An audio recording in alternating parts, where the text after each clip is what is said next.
Allan Lamb joins us on Skype right now. Whereabouts are you today, Alan? In my office, Darren. Which part of the UK? Northampton? Northampton. Okay, cool. So you missed all of the crazy frenzy of the Olympic Games. You know, I was down in London, but unfortunately never got any tickets to go and watch, but that was a bit disappointing. My connections, I never got a ticket. But no, I think it was brilliant. I think the whole Games went absolutely fantastic, and the Brits can be very proud of themselves. Absolutely. I was saying at the start of the show today, I don't think I remember an Olympic Games, and this is going back to, I mean, the ones where there were the boycotts and all that in the 70s and the early 80s. I don't remember an Olympic Games that was as anticipated, as followed, and like literally every event and just how the whole world focused on these games as this one in London. Oh, totally. I mean, the big thing, I think, was it got really bad publicity from the media to start with. Everyone was sort of moaning about it, taxpayers' money, da-di-da-di-da. But, you know, when it kicked off, it went absolutely like clockwork. They had no problems at all. Yeah, I think everyone has the same thing. We experienced the same thing with the World Cup, the soccer. You know, there was the usual. Yeah. They're not going to be ready. Stadium's not ready. It's costing too much money. England had exactly the same thing with the Olympic Games, and not a single problem. Correct, and you know, I think it'll do London brilliantly, and hopefully, I mean, London's going to get full again, and that's going to be bad. Bad, yeah. I suppose it does help, though. We talk about some of the bands that were playing. You know, it does help, though, when you look at the opening ceremony and you've got a Rowan Atkinson suddenly doing a concerto comedy shtick thing. Everyone around the world basically knows these guys, whereas if you go to Beijing and they're local guys, you know, not everyone, they're not household names around the world. So it does help that London and the UK and England is very much a worldwide sort of thing via television and movies and things like that.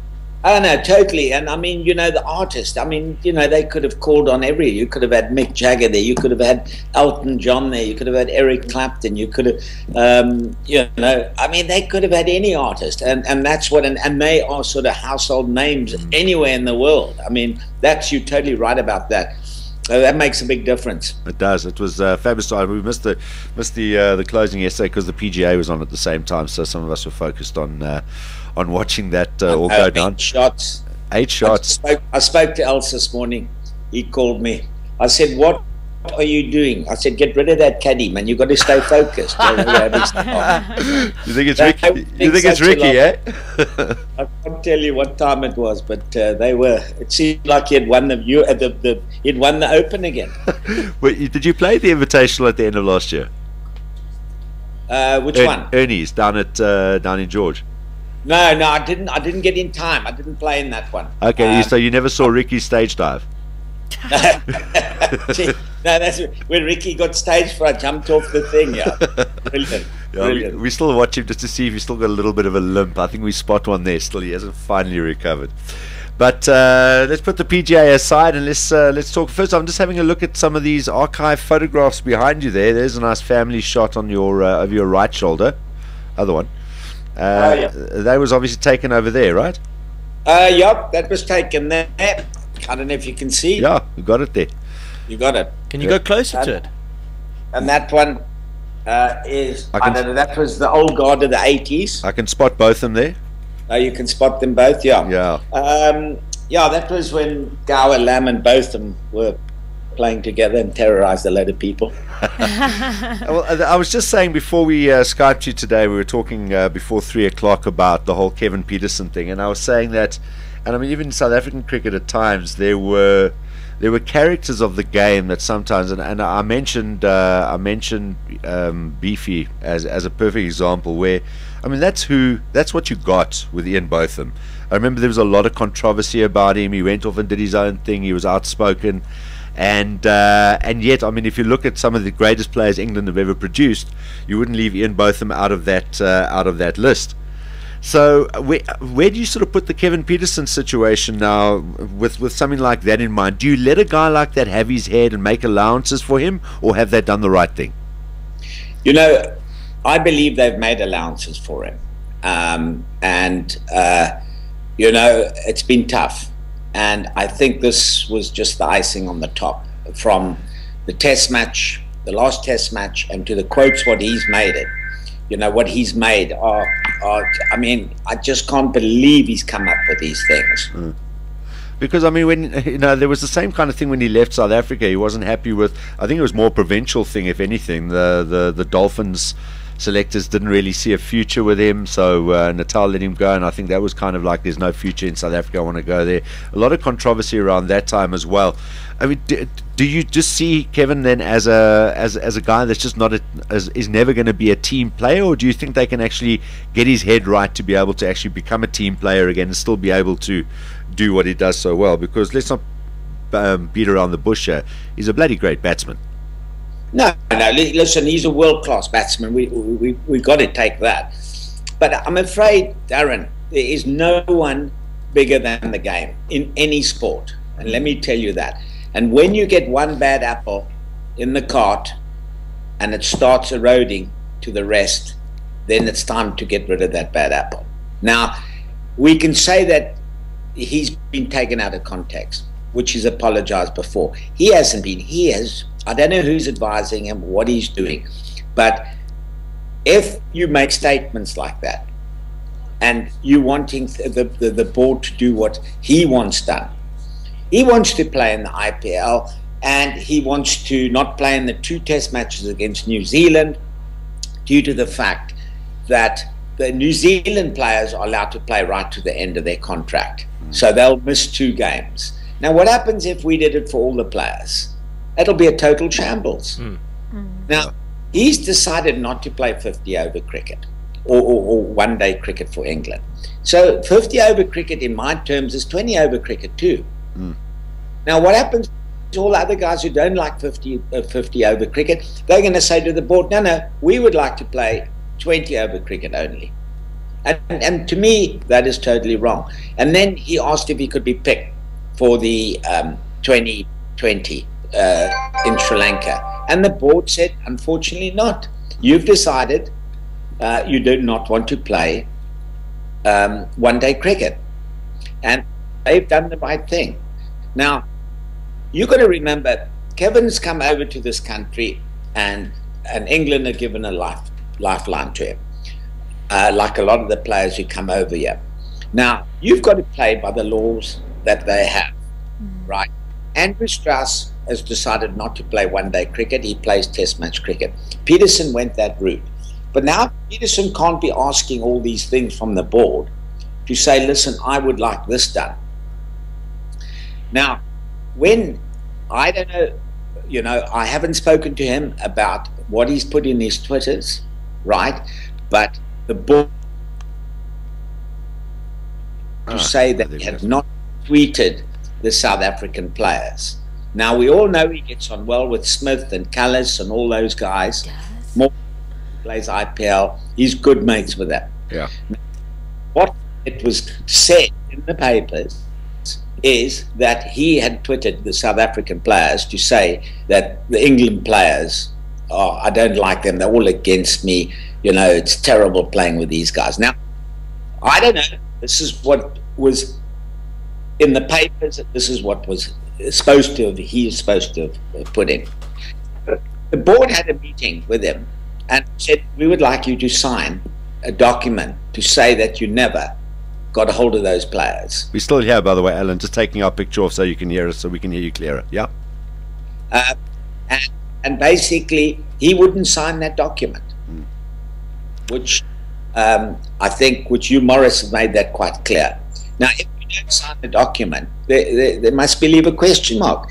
You can't then decide, you can still pick me. So that is one of the reasons they've dropped him. And I think the other reason, after all this is going on, he then goes to YouTube and makes a press announcement that he wants to play in all forms of cricket. He's been taken the wrong way, but he's had a long meeting, a big meeting with Pryor, and he's put it, and he thinks he'll be able to get on with the players. Hey, you can't get the players, and you can't play for the team, then go. Don't disrupt the players.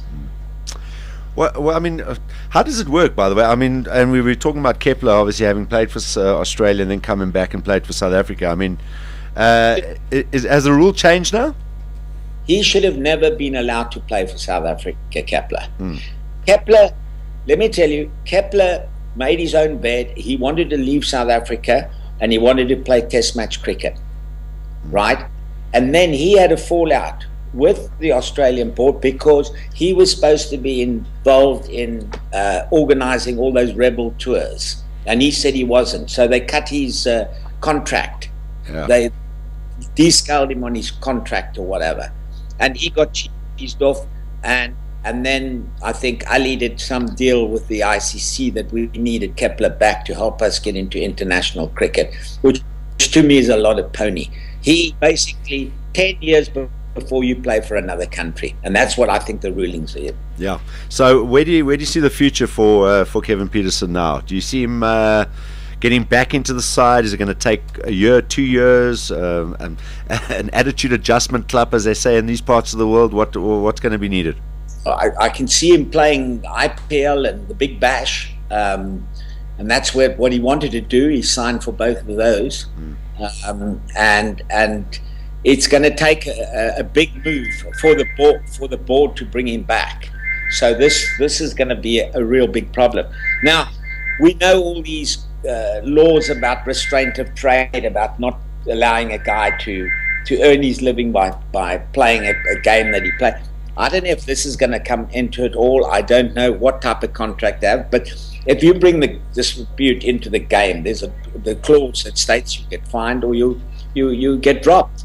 And I'm afraid this is what's happened with KP. So I honestly don't know where it's going to go. But personally, I think that by the talk of all the England players, they personally quite happy not to have Pietersen in the side. All right.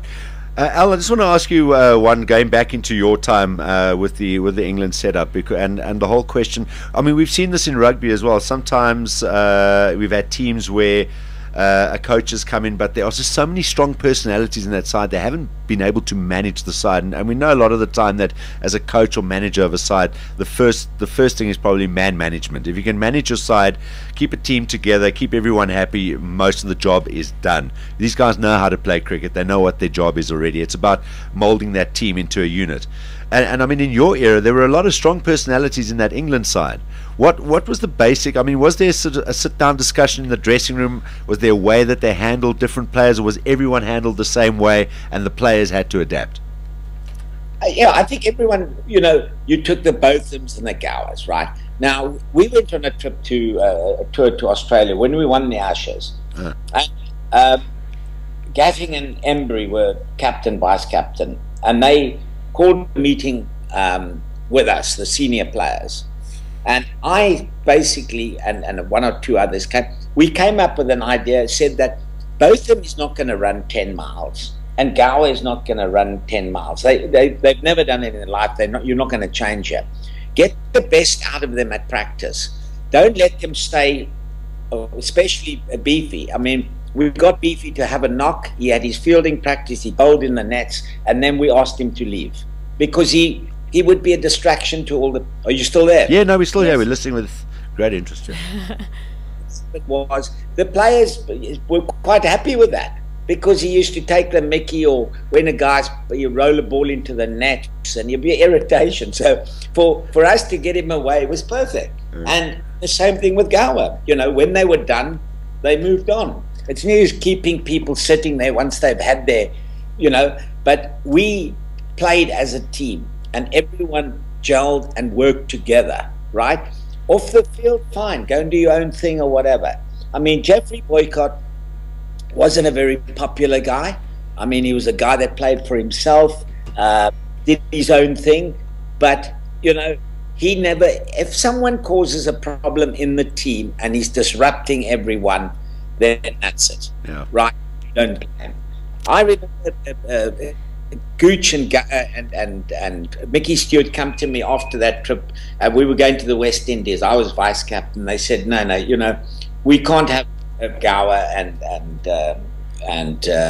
both of them in the side. They're going to disrupt. We want to build up they're going to disrupt the youngsters. And I said, that's absolute nonsense. We've just proved in Australia that you can do it. And I think, you've got to stick that way. Long as you handle the people, then it's fine. But if the guy gets out of control and starts upsetting the whole team, then you've got to take an action. Yeah. Well, I was always great. I just want to ask you one question. Is it true or urban legend you actually had to walk halfway out from the track when Botham was coming out at the MCG to remind him to get his bat? Perth. Was that Perth?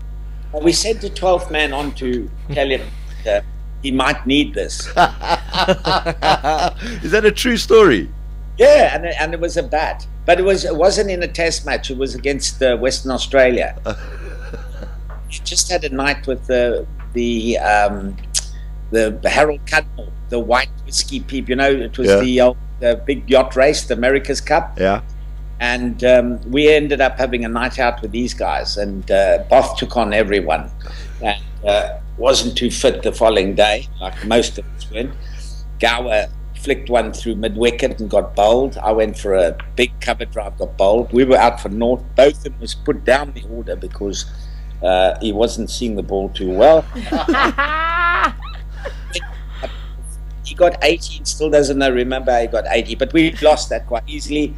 And what happened was the Australians selected about 4 Western Australian players in the next test match, which was great because we started playing when the test matches won. We gave them a good hammering. They've selected their side based on your hangovers. That is fantastic selection. Awesome stuff.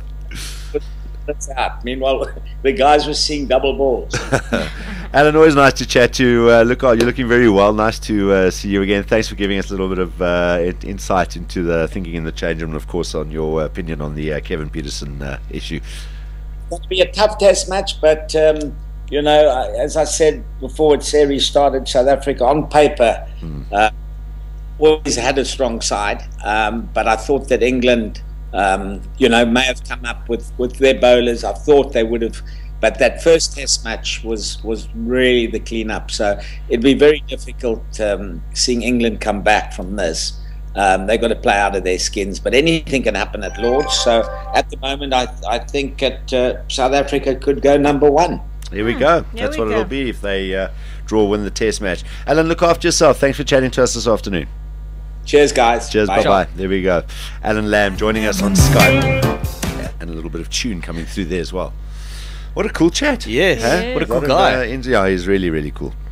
And yeah, if you missed any of that chat, you can go and check it out again on our website at balls.co.za. Allan Lamb giving us his insights, his unique thoughts on the whole Kevin Pietersen. I must say, it makes a lot of sense. Yeah, well, I mean, because I don't think he would have gotten more, as he said. I mean, but he also did say that there, in the England setup in their day, they did adapt to accommodate Botham. In other words, when it was time to do the stuff that maybe he didn't want to do, they just said go, you know. Yeah. So there again, there were rules for one and not for the others. But I think people understood who he was and how important he was to the side. Now, is it the same in this England setup or not? Well, I'm just reading a comment by David Lloyd here, and he said, forget the 100, forget the individuals. You've got to treat him as player X, and if someone starts telling you when they want to play and when they don't want to play, then it doesn't work. Yeah, there we go. We the best on 3. 1, 2, 3. We the best. 2 p.m. to 6 p.m. Mondays through Fridays live on balls.co.za. Balls.co.za.